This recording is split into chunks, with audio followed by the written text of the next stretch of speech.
Bonjour samedi matin. Aurore, Bonjour. Merci d'être là pour notre grand live d'avenir éco-socialiste pendant ces universités d'été à Blois. Je vais commencer avec ta présentation. Donc, tu es économiste, tu es diplômé de l'université Paris-Dauphine et tu as participé à la fondation de l'Institut Veblen, donc pour les réformes économiques, qui donc promeut qui est un think tank qui œuvre pour la transition vers un mode de développement plus durable avec des idées économiques et sociales. C'est un très bon début. Voilà. Tu as aussi participé à l'écriture de nombreux livres pour penser et imaginer la transition écologique. Tu es engagé politiquement depuis plusieurs années, donc tu as participé à la campagne et à la création du programme présidentiel de Benoît Hamon en 2017. En 2018, tu rejoins Génération, donc le parti fondé par Benoît Hamon, en tant que porte-parole. Et tu rejoins aussi le mouvement Place Publique en 2019 avec Raphaël Glucksmann. Et cette même année, tu es élue députée européenne. Donc, au Parlement européen, tu co-présides l'intergroupe sur le Green New Deal, qui offre un espace de concertation autour de la réorganisation du modèle économique de l'Union européenne face aux défis économiques et sociaux. Et tu travailles beaucoup tu travailles aussi avec l'Institut, le semestre européen en 2020, pour que justement les États européens prennent en compte dans leurs indicateurs et pour faire leur budget comme indicateurs les indicateurs sociaux et environnementaux. Et de bien-être, exactement. etc. Dans les politiques budgétaires. Donc, merci d'être ici. Donc, ton sujet, un de tes sujets de prédilection, c'est la transition écologique et à un niveau européen. Est-ce que toi, tu peux nous raconter un petit peu plus pour toi avec le social, comment est-ce que tu peux lier un petit peu socialisme et écologie dans ton mandat dans mon mandat. Et le socialisme, qu'est-ce que ça signifie pour toi? Je tiens à dire qu'il y a des gestes qui t'es perturbé quand tu parles. Il y a beaucoup de gestes partout. Je suis perturbée sans les gestes aussi, mais il y a des gestes. Alors, en fait, moi, c'est vrai que mon parcours est un parcours économique. Je viens de l'économie hétérodoxe, c'est-à-dire en gros de l'économie plutôt de gauche et écolo, pour le coup. Il faut savoir que gauche et écolo, déjà les hétérodoxes sont minoritaires chez les économistes. Donc, les gauches plus écolo, on était les minoritaires de chez les minoritaires. Voilà. Donc je suis contente de voir que ça prend beaucoup plus. Comment on lit les deux? Pour moi, la question écologique est une question sociale. Et pour moi, le social ne peut pas se faire sans l'écologie. J'ai donné peut-être juste 2 exemples pour parler concrètement. Et c'est une lecture que je recommande, L'écologisme des pauvres. L'écologisme des pauvres de Juan Martínez Alier, qui est en fait un tiers-mondiste, quelqu'un de gauche, et qui va s'intéresser aux luttes des plus pauvres et qui va montrer que les conflits écologiques sont toujours en fait des conflits sociaux et des conflits de discrimination. Sauf qu'on ne s'en rendait pas compte, on n'avait pas forcément le vocabulaire qu'elle est avec, on n'écoutait pas forcément d'ailleurs tout ce qui a été dit, et les gens aussi n'avaient pas forcément le vocabulaire qui exprimait que le problème était environnemental. 2 exemples, Martin Luther King. Martin Luther King, on oublie tout le temps que le jour où il se fait assassiner, il va défendre des Afro-Américains qui, parce qu'ils sont Afro-Américains, sont discriminés en tant qu'éboueurs. Ils n'ont pas le même matériel de protection que leurs collègues blancs. Ils habitent près des déchets, des déchetteries, etc., etc. Et en fait, il va les défendre. Typiquement, là, on se rend compte qu'il y a un lien très fort entre la question des droits civiques, la question sociale et la question environnementale. Tout ça va de pair. Un autre exemple, c'est toujours les peuples de la mangrove. Il y a des gens qui habitent sur les mangroves et qui ont adapté leur environnement à cet écosystème spécifique. Quand on fait de la production de crevettes, vous savez, les crevettes qu'on aime bien bouffer, nous, à l'apéro, comme des cakes, etc., et c'est très agréable, c'est vrai. Mais on ne se rend pas compte qu'en fait, cette production de crevettes, elle se fait souvent sous la mangrove. Et qu'en gros, on a des grosses entreprises qui arrivent, qui foutent des antibiotiques, de la mer salée, etc., pour faire de la grosse production de crevettes. Et ces gens-là, en fait, ils n'ont plus rien. Parce qu'une fois qu'on a foutu des antibiotiques et de la mer totalement salée sur la mangrove, il n'y en a plus. Voilà, typiquement, en fait, les luttes écologiques sont toujours aussi des luttes sociales, et je pense que c'est ça qu'il faut avoir en tête. Et peut-être un dernier exemple, parce que je suis bavarde, et parce qu'aussi tu m'as posé le lien et tu as parlé du semestre européen malgré tous les gestes autour de toi. Moi, je fais un bravo pour parler politique budgétaire dans ce cadre-là. Là, si on se dit que le monde est fini, dans le sens où il y a des limites planétaires, c'est une question de gauche. À partir du moment où on se dit qu'on ne peut pas croître indéfiniment dans un monde fini, ça veut dire qu'il y a une chose qui s'impose, c'est mieux partager les richesses. Donc c'est pour ça que la question environnementale, pour moi, elle est intrinsèquement sociale. Et on peut le mettre dans les deux sens. Voilà. Très bien. Bon. Merci. Je pense que maintenant on va passer à la suite. Donc on a un petit blind test avec plusieurs citations. Donc qui sont en lien avec la transition écologique, l'écologie. Je suis nulle en blind test. Il faut que tu devines si c'est une personne qui est socialiste ou qui n'est pas socialiste qui a dit cette... Française ou pas française ou Pour l'instant, on reste sur un truc... Il y a de tout. Hein. Mais voilà, c'est à toi de nous dire. Ce sera écrit en français. Ce sera, voilà. D'accord, je vous pas d'indice. Voilà, allons-y. Donc la première qui va s'afficher normalement sur l'écran, c'est les socialistes ont trop dansé autour de l'écologie. Donc est-ce que c'est quelqu'un de socialiste ou de non-socialiste qui a dit cette phrase ? Les socialistes ont trop dansé autour de la question de l'écologie. J'arrive pas trop à percuter, à vrai dire, ce que veut dire cette phrase. On compte sur toi pour nous expliquer. Donc, je ne sais pas. Alors, cette personne, je ne sais pas si elle est socialiste ou pas socialiste, mais à mon sens, ça n'a pas été assez clair. Si je peux Je ne sais pas qui a dit ça maintenant, j'ai un petit peu peur. Ce sera retenu. Danser autour de l'écologie. En gros, c'est que vous n'avez pas été assez écolo dès le début. Je pense que c'est plutôt ça, oui. Donc cette personne n'est pas socialiste, puisque c'est Yannick Jadot. D'accord. Yannick. Bon, je lui dirais qu'il n'a pas été... Voilà. On se connaît bien, on est amis, je lui dirais qu'il n'a pas été assez précis. D'accord. Donc ensuite, la deuxième, c'est je suis coincée entre la gauche molle qui ne promet rien et la gauche folle qui promet tout. Ça, je dirais que c'est quelqu'un de socialiste, non ? S'il est coincé, non, c'est pas du tout ça, en fait. Pour le coup... J'aurais dit la première, j'aurais dit quelqu'un d'écolo pour la première. Non, mais si quelqu'un est coincé au monde. Donc, c'est bien joli. Oui. D'accord, ok. Vous avez pris que des citations de chez les Verts, en fait. C'est un peu pied. Ça te surprend, Eva Joly ? Pourquoi ? Mais en fait, la réalité, c'est que... Comment dire ? Elle pourrait aussi dire ça des Verts, en fait. Enfin, on peut dire ça de chaque parti. Enfin, on peut dire ça de chaque parti, en fait. Elle pourrait dire ça aussi des Verts, quelque part. Ou on peut avoir aussi chez les Verts plusieurs tendances.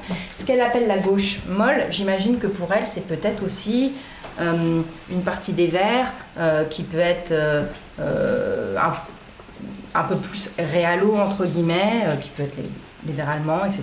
Donc certains n'apprécient pas forcément, et d'autres n'apprécient pas forcément un côté beaucoup plus radical. C'est ça, en fait. Le truc, c'est que ça peut se dire quasiment de tout. Voilà. Je vais faire plutôt du commentaire de phrase pour déterminer. C'est-à-dire que comme il y a de tout un peu partout, c'est-à-dire qu'on peut faire l'union de la gauche, finalement. Peut-être. À certaines élections. Ouais. On va direct dans le vif du sujet. Bon, alors on va passer à autre chose. Donc dernière citation, la croissance économique infinie dans un monde fini est une illusion mortelle. Ah, une illusion mortelle. Illusion mortelle. Je pensais que c'était un économiste qui avait dit ça, qui était Kenneth Boulding. Mais c'est une variante. C'est un politique qui a dit ça, c'est un élu ? Oui, c'est un politique.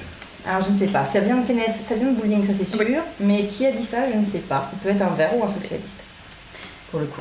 Eh bien, c'est un socialiste. C'est François Hollande. Mais il a raison. No comment. Même dans l'âge cassé, il peut avoir raison 2 fois dans la journée. Voilà. Donc, Vous avez raison. Donc, Il faut mettre en pratique. Voilà, c'est ça, c'est aussi les mots et la pratique après. Donc maintenant, on passe à la question clé de ce live. Donc, comment est-ce qu'on finance la transition écologique ? Parce qu'on sait que c'est quelque chose dont on parle depuis un moment et que parfois ça peut être pour l'appliquer aussi, justement, passer dans le concret et agir. Alors, plusieurs choses à suivre. Premièrement, il faut faire attention de ne pas se laisser piéger par la question du financement. Dans le sens où c'est une vraie question sérieuse. Et souvent, elle est utilisée aussi comme un élément de langage de la droite, compris Renaissance évidemment, pour quelque part tenter un peu de montrer que ce n'est pas possible. Voilà, hein. Et c'est tout le jeu qu'il y a eu ces 40 dernières années, où à chaque fois que les citoyens exprimaient une envie qui était frappée du coin du bon sens, par ailleurs, on leur disait toujours « mais c'est pas possible ». Ah bah oui, on aimerait bien, mais économiquement, c'est pas possible. En économie, l'économie, c'est de la technique. Voilà. Quand on veut, on peut en économie. On a fait bien plus dur que ça. Alors évidemment, je ne dis pas que le défi du dérèglement climatique est impossible. Par contre, financer la transition écologique, c'est possible. C'est pas simple, mais c'est possible. C'est de la technique économique. Keynes, un économiste, disait toujours « les politiques doivent être au volant et les économistes doivent être sur la banquette arrière ». On peut prendre le tram si vous préférez ou quelque chose comme ça pour avoir quelque chose de plus écolo, mais c'est exactement ça qu'il faut se dire. Donc déjà, il faut faire attention de ne pas se laisser enfermer. Ceci étant dit, il ne faut pas non plus être irresponsable et se dire que oui, ça va aller, etc., etc. Il faut trouver des solutions techniques. On commence déjà par une chose. On arrête de financer ce qui ne fonctionne pas et ce qui coûte très cher. Et je pense aux politiques de l'offre qu'on a mis en place ces dernières années. Pardon, mais CICE, CR, baisse de cotisation sociale, etc. Pardon, ça ne sert à rien. Ça ne donne pas les bons résultats. Ça coûte excessivement cher.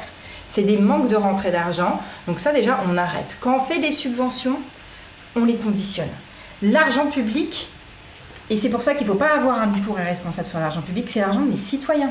C'est ce qu'il y a de plus, c'est ce qu'il y a de plus précieux, je trouve, parce que c'est profondément lié à la question démocratique. Donc les aides, on les conditionne, on arrête d'arroser tout le monde, et notamment les grandes entreprises. On arrête aussi de financer les fossiles. Le FMI, je disais dans la revue gauchiste qui s'appelle le Financial Times ce matin, qu'une autre institution gauchiste, à savoir le Fonds monétaire international, disait on n'a jamais autant subventionné les fossiles que cette année. Donc on est en train de voir concrètement ce qui est en train d'engendrer le dérèglement climatique et en même temps 7 trillions en 2022. Donc on arrête aussi ça. Ensuite, on fait en sorte d'éviter les dépenses publiques inutiles du type crise. Moi je suis... Tu as développé le début de mon mandat. Mon mandat, en fait, il a évolué sur les questions bancaires et financières, beaucoup. Pourquoi ? Parce que, finalement, j'ai vu que plus personne ne s'occupait beaucoup de cette question-là. Or, la question du pouvoir financier, de la réglementation de la banque, la réglementation de la finance, c'est pas un sujet sexy, etc., etc.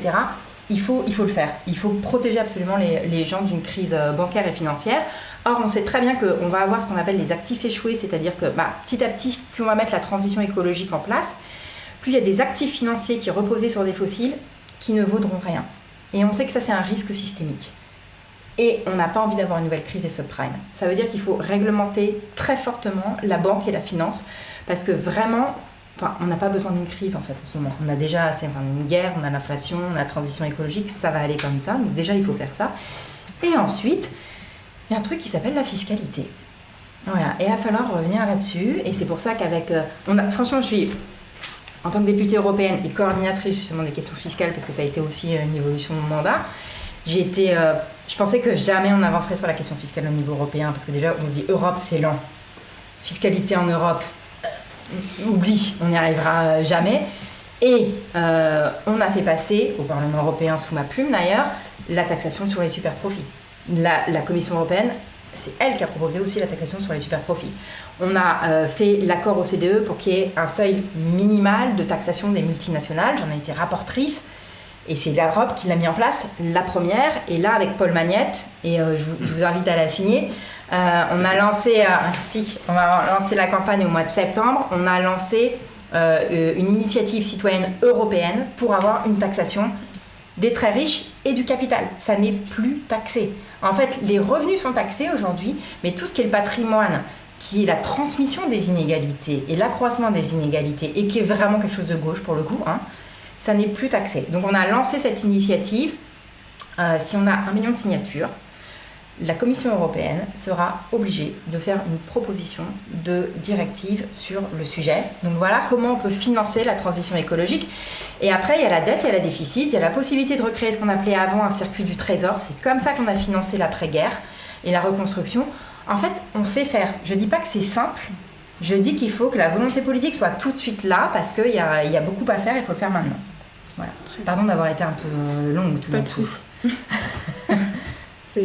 Donc du coup oui c'est toujours quelque chose qui est faisable mais où il faut quand même se battre contre après d'autres intérêts même qui sont de toute façon c'est plus la droite, on pouvait le voir là, c'était avec aussi Emmanuel Macron qui refusait absolument qu'on parle de super profits, de taxer les super profits, etc. Et souvent en plus ces super profits peuvent être issus des énergies fossiles énormément, comme pour Total. Comme pour Total, donc on est entièrement d'accord. Tout à fait. Ok, très bien. Merci beaucoup. Et aussi, on vous invite donc à signer cette pétition, à participer à la campagne lancée par Aurore Lalucq et Paul Magnette. On va vous mettre le lien dans le chat pour signer ça. Et sur une idée originale de Paul Magnette, je tiens à le dire. Il est venu me chercher pour qu'on travaille ensemble, mais c'est lui qui a eu l'idée et je trouve que c'est vraiment une idée fantastique. Je suis très jalouse de cette idée. Je sais pas comment j'y ai pas pensé d'ailleurs. Comment ça se passe? Parce que tu as une idée au Parlement européen quand tu fais pour parler, parce qu'il y a plein de gens de pays différents, ne parlent pas forcément la même langue. Là, Paul Magnette, il est belge, donc ça va. Mais du coup, pour faire diffuser les idées, ça se passe comment vous... Alors déjà, y a plusieurs choses. Il y a le fait de... Tu peux avoir des députés qui peuvent avoir des lignes très très proches entre certains groupes politiques. Donc ça fait un petit cercle de députés, 5-6 par exemple, sur la question de la réglementation des cryptos. On est 3-4 députés à, je pense, comprendre comment ça fonctionne et entre différents groupes et on parle entre nous. Après, il y a aussi du rapport de force. C'est de la politique. Donc déjà, dans un premier temps, il faut réussir à convaincre l'ensemble de ton groupe politique. Sur la question, par exemple, de la fiscalité, chez les sociodémocrates, il y a des divergences quand on parle de la taxation de la richesse. Parce que, en fait, le système fiscal est lié au système social. Donc quand on touche au système fiscal, on touche aussi au système social de certains pays. Puis il y a certains pays qui vont être plus fédéralistes, pro-européens que d'autres. Voilà. Donc mon rôle est d'aller boire beaucoup de café avec beaucoup de députés pour essayer justement de trouver un compromis déjà au sein de mon groupe politique, puisque notre ADN c'est la fiscalité et c'est grâce à nous s'il y a une commission fisc au Parlement européen. Ça, voilà, on s'est toujours battu pour et maintenant elle est là, la droite essaye de la dézinguer en permanence, mais elle est quand même installée. Mais après, oui, il peut y avoir des sensibilités différentes. Certains pays où il y a déjà des niveaux de taxation très élevés vont dire « mais attends, on rajoute un truc encore, etc. etc. » D'autres vont dire « moi, je peux mettre une taxation sur les richesses, mais au niveau national, au niveau européen, je ne sais pas. » Donc tout ça, ça réclame de la négociation en interne. Déjà, et une fois que le groupe politique est aligné, ce qui est plutôt le cas maintenant, mais ça a été un travail de 2 ans, de 3 ans quand même. Voilà. Une fois que le groupe politique est aligné, là par contre, on est le deuxième groupe politique le plus fort du Parlement européen. Donc tout d'un coup, le rapport de force se fait très facilement. Ok, très bien. Merci beaucoup pour cette réponse très globale. Donc on va passer maintenant à l'autre partie, la baguette magique, qui est donc avec un concept qui pourrait être intégré au socialisme avec l'écologie, la transition écologique. C'est moi qui dois qui est important selon toi. Mesures concrètes. Mesures concrètes, c'est la garantie de l'emploi. Territoire zéro chômage de longue durée. Voilà, qui est une idée des sociodémocrates, d'ailleurs, qui vient de France, que j'ai eu plaisir à défendre au Parlement européen. J'ai eu plaisir aussi à la faire connaître au Parlement européen parce qu'elle n'était pas connue et j'arrivais pas à comprendre comment une idée aussi bonne venant de la social-démocratie française et venant en plus, parce que moi c'était génial, ça faisait le mariage entre mes deux familles, ça venait des sociodémocrates français et ça venait de la gauche américaine et des économistes hétérodoxes américains et de Roosevelt. Je trouve que la garantie de l'emploi et territoire zéro chômage, c'est une idée absolument excellente et tout à fait nécessaire aujourd'hui. Rapidement, ce que c'est l'idée de garantir un emploi dans certains domaines aux citoyens sur une base volontaire. Voilà. Et c'est extrêmement utile quand il s'agit par exemple de la question de la biodiversité. C'est comme ça qu'on a aux États-Unis, pendant la crise des années 30, fait les parcs nationaux, qu'on a planté 3 milliards d'arbres par exemple. C'est extrêmement important. Et c'est typiquement le genre de choses dont on a besoin aujourd'hui, parce qu'il y a plein de besoins qui ne sont pas satisfaits par l'État ni par le marché. Voilà.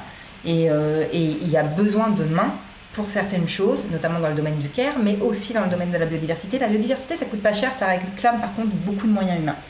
Typiquement, une garantie de l'emploi dans ce domaine-là, ça pourrait être, à mon avis, excessivement utile. Il faut rappeler que les États-Unis vivent en partie sur ce qu'a créé la garantie de l'emploi. Alors, parcs nationaux, ça vient de là. La Tennessee Valley, ça vient de là. Il y a plein de choses comme ça qui viennent de là et sur lesquelles ils vivent encore. Et je trouve que c'est une idée absolument merveilleuse et je suis tout à fait heureuse d'avoir réussi à convaincre la Commission européenne de débloquer une enveloppe sur ce sujet-là. Donc, il y aura un financement de la Commission européenne pour financer. C'est pas très gros pour l'instant, hein. On parle de quelques vingtaines de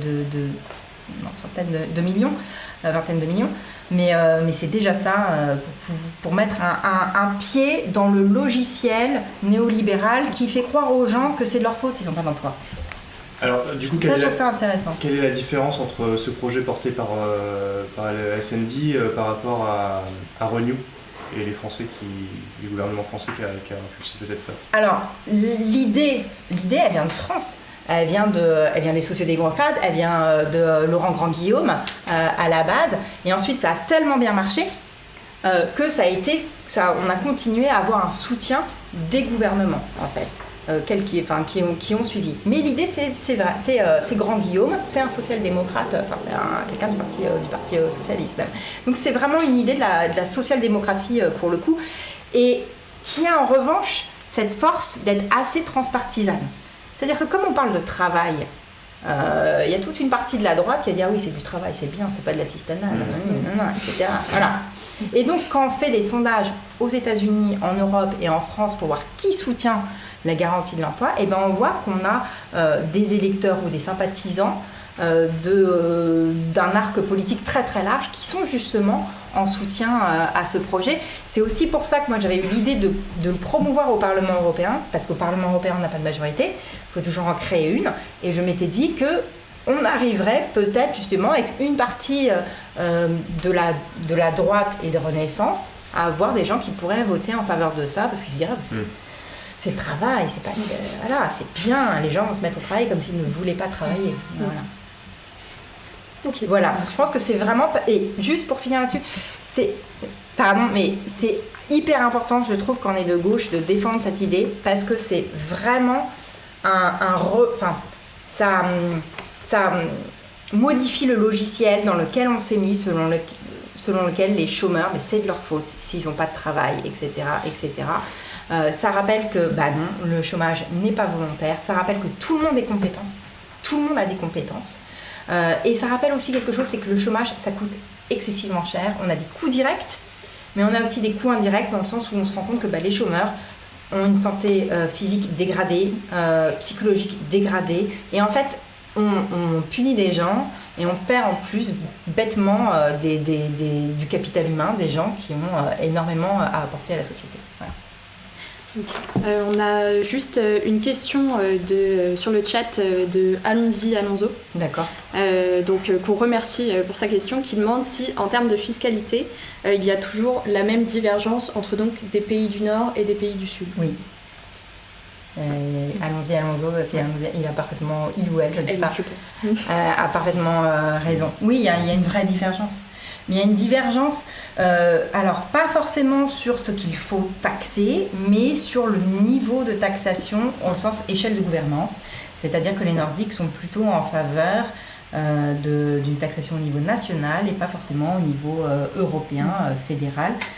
Mais les sociodémocrates, le groupe social-démocrate au Parlement européen a décidé que notre ligne politique, même si on n'a pas l'unanimité pour l'instant totalement au sein du groupe, c'est pas grave, on a une très large majorité, serait au niveau fédéral. Ok, très bien. Donc maintenant on va passer donc, sur Dessinons le socialisme. Donc avec Jérôme Sadi qui a bien commencé. Avec déjà une contribution. Où tu peux essayer de représenter avec une illustration ton idée du socialisme, une idée qui représente le socialisme pour toi. D'accord. Donc tu as plusieurs couleurs. Super. Est-ce que vous pouvez parler pendant que je dessine ou comment ça se passe? Parce que je dessine très mal. Non, mais tu commences. Sinon je peux dessiner, commenter. Bon après, on va part déjà d'un triangle pour l'instant. Donc c'est un peu. Moi je vais faire des arbres. Des arbres. Bah oui. Je vais faire des arbres arbres parce qu'on a parlé d'arbres tout à l'heure, parce qu'on a dit qu'on faisait de l'éco-socialisme. Et parce que c'est joli.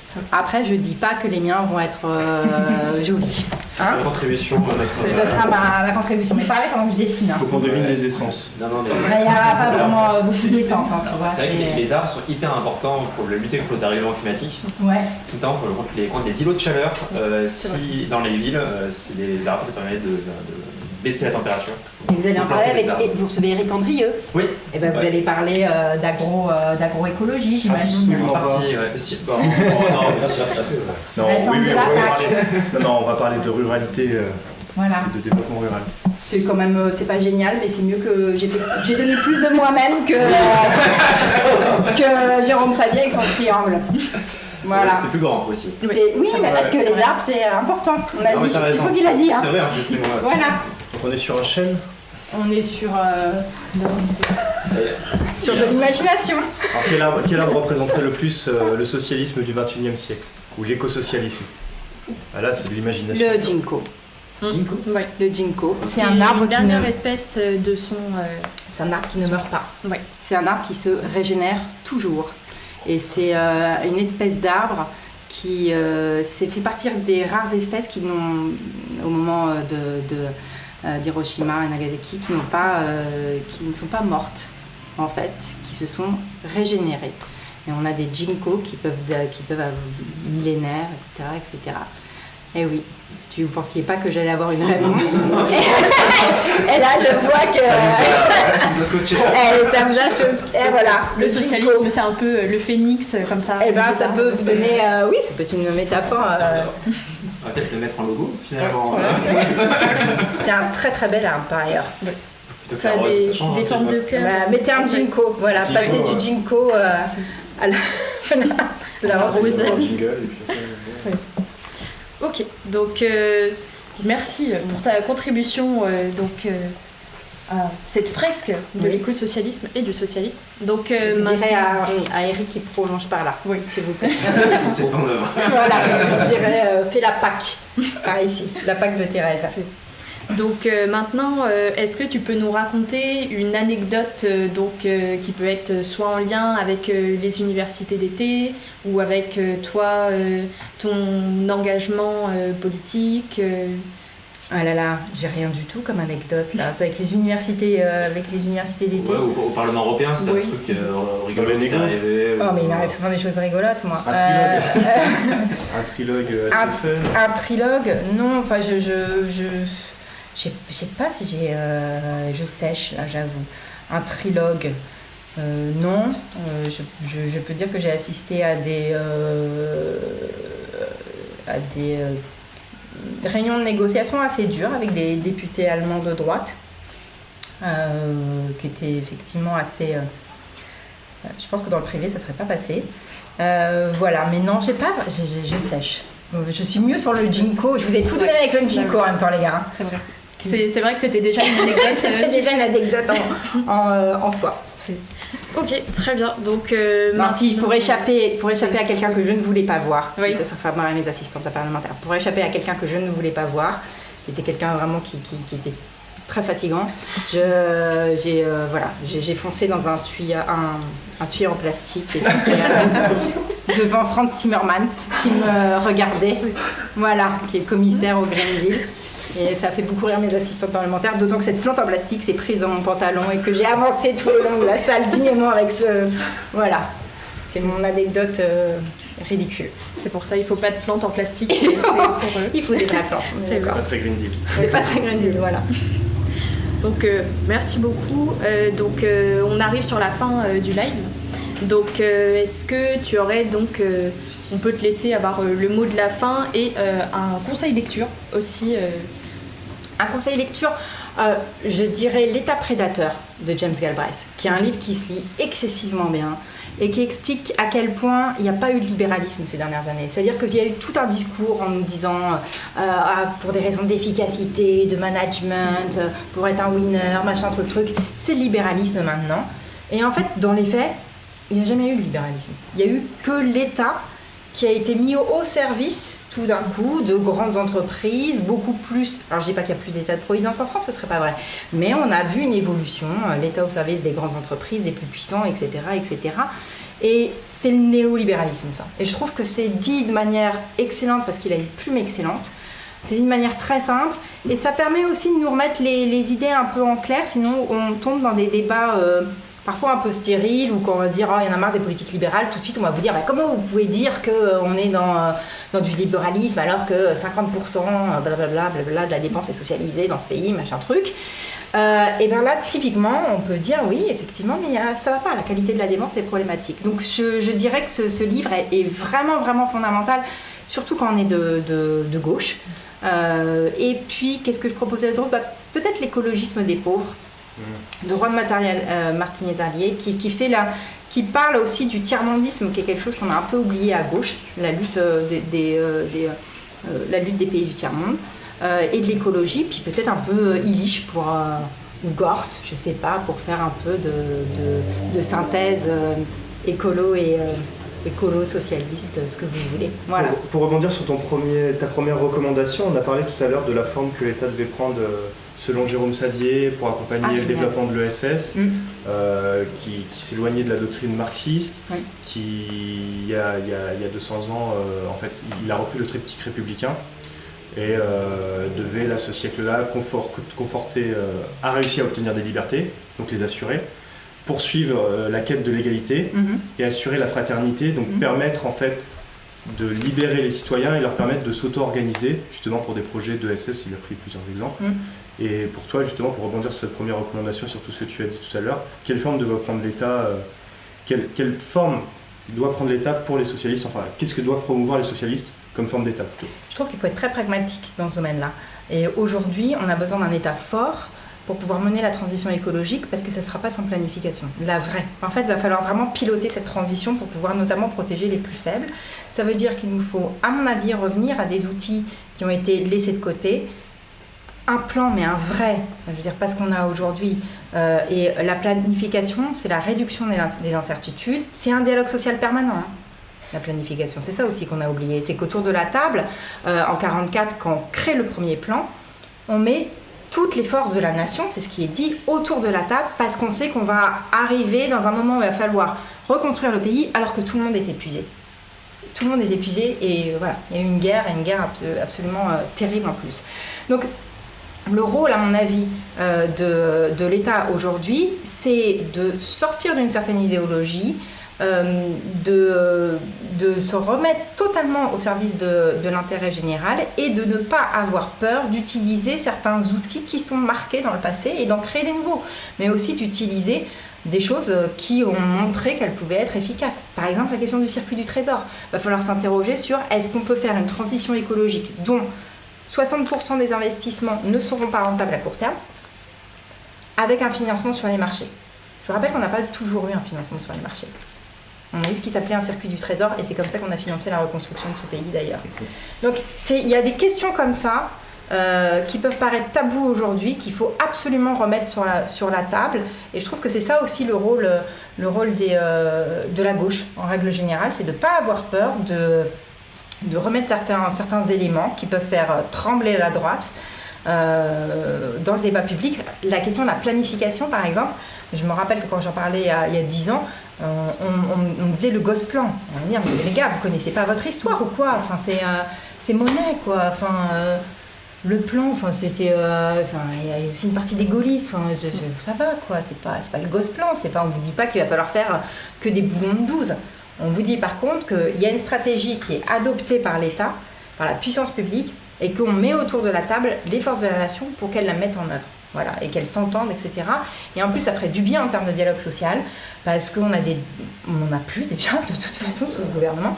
Et dans les gouvernements précédents, comme on n'avait plus cette planification, on avait trop de dialogue social, de manière...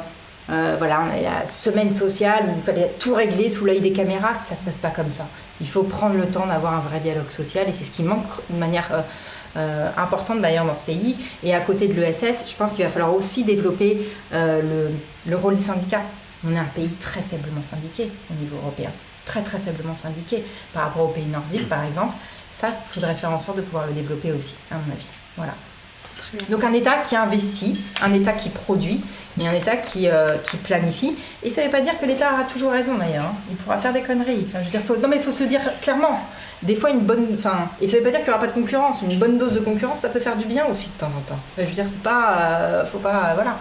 Mais on a besoin d'un État qui ose quand il estime que c'est nécessaire. On pense tous à la SNCF. Merci beaucoup. Mais de rien. Je ne sais pas si vous vouliez rajouter quelque chose. Non, merci, c'est très cool. Merci à vous de l'invitation. Je veux bien le dessin final. Voilà. Et notamment Eric. Je veux vraiment qu'Eric dessine la PAC. Hein. Okay. Vous lui dites, hein, la PAC de tes rêves, Eric. La PAC de tes rêves. Je pense qu'en plus Eric il dessine bien. Je sais pas pourquoi je soupçonne de bien dessiner. En plus c'est moi qui anime Eric, donc je lui dis. Vraiment de la PAC de tes rêves. Tu lui mets un peu la pression. Ouais, je lui mets la pression. Bon, merci. Merci. Dans 15 secondes pour le débrief. Ouais, c'était trop cool Aurore. Je sais pas ce que vous avez pensé, mais je trouve qu'elle était hyper dynamique. On a rigolé. C'était cool. Ouais, presque frustrant parce qu'on avait encore, je pense, 10 000 questions à lui poser sur les finances vertes, sur la Banque du climat, sur aussi la programmation pluriannuelle de l'Union européenne. On parlait de planification. Et en fait, est-ce que l'Union européenne n'avait pas anticipé ça avec tous ces budgets pluriannuels, les négociations autour d'Éric Andrieux, autour de la PAC, voilà, que des plans, en fait, toutes les politiques européennes s'organisent sur plusieurs années, sur le financement d'Erasmus aussi, qui a été voté l'année dernière et qui nous emmènera sur quelques années encore, avec des objectifs en nombre, qui veut doubler là, en l'espace de 5 ans le nombre d'étudiants Erasmus par rapport aux 30 premières années. Enfin voilà, des objectifs clairs, avec des moyens clairs, et ça permet en effet d'avoir de la lisibilité et de la visibilité, qu'on retrouve pas suffisamment peut-être dans la déclinaison de toutes ces politiques, ou en tout cas dans la transposition à l'échelle française, où en effet c'est vraiment un budget annuel. Et c'est peut-être là aussi une clé de réforme de l'Union européenne sur le semestre européen qui revient, et voilà, l'État doit rendre compte chaque année à l'Union européenne de son budget, qu'il est bien dans les critères de Maastricht, la règle d'or, tout ça. Donc là aussi c'est une grosse réforme à mener, mais bon, c'est déjà le discours que tient Aurore sur ce sujet-là. Donc en effet, il y a du boulot. Et si peut-être un dernier élément sur la planification, donc Aurore nous disait qu'elle en parlait déjà il y a 10 ans. Il me semble que Mélenchon aussi. Et surtout, le socialisme, quand il était au gouvernement, enfin les quelques années où le vrai socialisme était au gouvernement, à Bercy en tout cas, Montebourg avait fait 24 plans de planification, avait bossé dessus avant l'arrivée de Macron, et Macron, dès qu'il est arrivé à Bercy, a tout rasé et retourné dans cette bonne vieille politique annualisée. À droite. Non, ce que j'ai trouvé intéressant aussi, c'est ce qu'elle disait au tout début, c'était que finalement la question du financement de l'écologie, c'est quelque chose de technique. Que, en fait, oui, on va trouver, il faut juste trouver la manière, et ce qui compte, c'est vraiment le fond de ce qu'on veut faire. Et je trouvais que c'était hyper intéressant. Et elle a notamment aussi parlé beaucoup à un moment donné de la politique de l'offre. Donc on fait trop de politique de l'offre, trop d'incitation de faire en sorte que les gens s'activent par eux-mêmes. Alors que faut revenir un peu à Keynes, c'est la politique de la demande, et c'est ce qu'elle a très bien dit. D'ailleurs, je crois qu'elle porte le Green New Deal. Ouais, tout à fait. Ouais.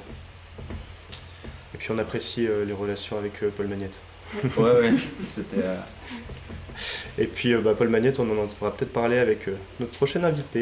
Ouais. Voilà. On enchaîne ? Ouais, on va enchaîner. Allez, c'est parti. On s'installe. On revient dans 30 secondes avec Chloé Ridel.